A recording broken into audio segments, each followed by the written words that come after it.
Hi there, I'm James Bell, Head of Medical Negligence and Personal Injury at Kingsley and Apley, and I'm very delighted to be joined today by Nicole Scott and Poppy Chamberlain, both from Backup Charity, who is a charity very dear to our heart.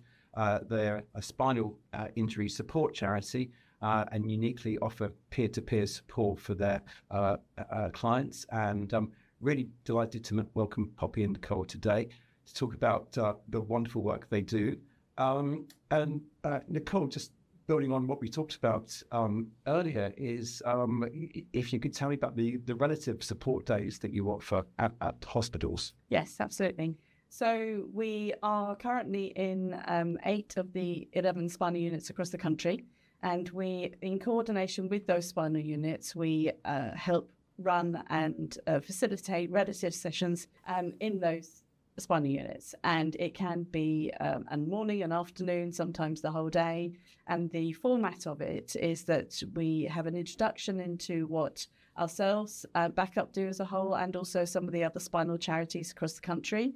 And the medical staff in the spinal unit then give some informative sessions about what a spinal cord injury actually is and how it can affect the injured person.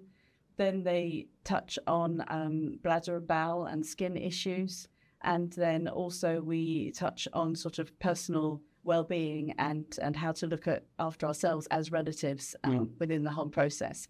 And interspersed with that, we also have some family support volunteers who come along, and they are people that have lived experience, that have relatives themselves with a spinal cord injury.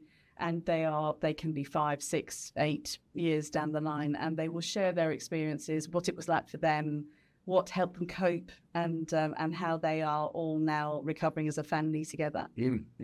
Fantastic. And Poppy, could you just share your experience of relatives days? Which units you go to, and what support you offer? Cool. So I cover London pretty much in the southeast. So I cover Stanmore Spinal Unit and Stoke Mandeville. And 2 quite large units, actually. Love going in there. And actually, I think for me, it's a really nice thing to be part of, because it's about empowering family members with the knowledge. I don't think it's about telling them what they should and shouldn't be doing. Certainly when it comes to things like bladder, bowel and skin and all these sort of nitty-gritty topics. But I think as a family member, I certainly would have liked to have known what those issues might be, what might come up. Not that I might have to do anything about it, but just to perhaps be a little bit more aware, and actually to have that in a quite informal setting, nothing too structured or sort of PowerPoint based as such. But I think that I love them. And it's a really nice thing to do. You can get together in person together. And actually what I find quite often is family members make connections with each other, because you might not know so-and-so from another ward, and you might find actually you're in quite a similar situation, or you've got similar level of injury, or you might live in the same county, and you might share the same wheelchair services. So all these sorts of things, I think, are really positive. Really fascinating, thank you. And I was lucky enough to come to one of your training days in Loughborough last year, which is really interesting to see. And just building on what you said there, Poppy, people with similar interests. So you might get someone who's really interested in sailing, or someone's really interested in cycling, or some other sport, and they can make those connections. I think that's brilliant. Another thing I was really impressed by is the longevity of your support network. You've got people with 1 year post-injury, and you've got people 25 years post-injury, family members. So when someone's actually injured, they can get experience from everyone. They can say, well, this is what it's like at 1 year. This is what it's to be like at 25 years, maybe. And they've got that maybe vision of how things might progress for them. And things change over time, and aging with a spinal cord injury is a big thing. And so it changes for the family members too. And it's important to note that we're not just there at the beginning of someone's experience with spinal cord injury. If something happens and they go away and they get on with their lives, and we've supported them at that time, there's nothing to say that they couldn't come back a few years later if circumstances have changed slightly, if they have different questions. So we are there sort of for the long term for anybody that needs our support, really. Yeah, I think that's really interesting. And you bring that perspective, which is interesting to us as solicitors, because we're often only there for the first 3 or 5 years of the injury. And we don't see people at 10, 15, 20 years as you do. So you've got that unique experience to bring. which I think was really interesting. The other thing I'd like to touch on now is also the issue of living carers, which is something that's actually very close to what we do, because often what we're doing in the legal claim is we're working out the cost of future care for a person. So someone with a spinal injury will go to an occupational therapist and say, please could you crystal ball gaze essentially and tell us what this person needs for the rest of their lives in terms of care. And we get these very detailed reports on what they need. What we often don't do, however, is actually see how that works out in 10, 15 years' time. Yeah. Because we obtain the compensation, and then at that point we say to the family, well, here you are, here's the sum of money, off you go. Here's a case manager.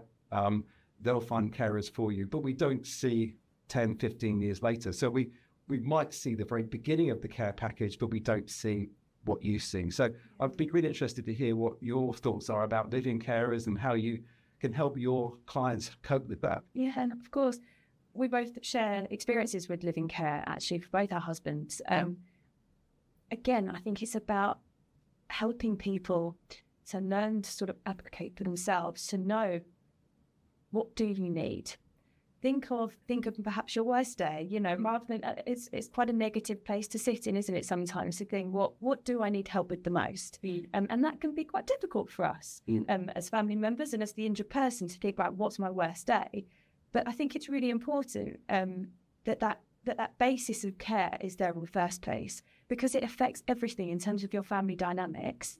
If you can't get that quite right, I know I'm here with you today and I'm in London, and that's nice. I can do that because I know that we've got care at home. Yeah. But perhaps if I didn't have that, I would worry, and I perhaps wouldn't be able to, feel as free to come out or, and have other things in place. What that looks like at home can be interesting, of course. It can go one way or the other sometimes, to be brutally honest. And I think that's where, again, you have to be really good advocating for yourself, what you need to do. You talk about crib sheet, don't you, when you first get somebody in and say, this is what we need, this is how we like it done, and this is our family dynamic, and we'd like you to try and fit in around that, and we'll try and work with you. But it's because it is difficult having a relative stranger or a stranger, especially at the start, you're living in your home. And when my husband was first injured, my stepson was only 12 years old.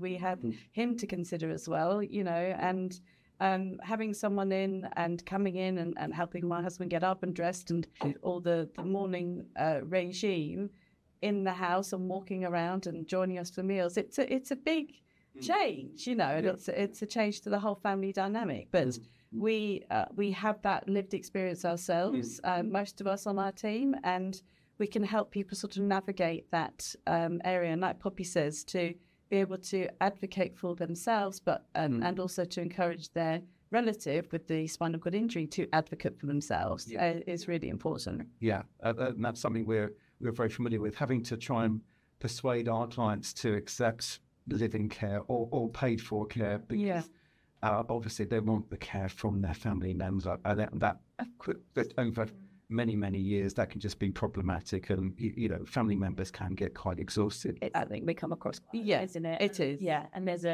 we are quite strong in the belief that if it's possible for you to hold boundaries with your family member, then that would be the way to go. I am Harry's wife. I'm not his carer. And I think obviously I know from information on how to care for him if I need to. Yeah, and actually we see it quite often, don't we, that people are reluctant to take that care because they don't want to disrupt their family environment. And they take it, and they find that perhaps it has disrupted their family environment. But what's really nice about backup, actually, there's I've had it a couple of times in the last sort of month or so, where people have said, I'm kind of struggling with this concept of having someone there.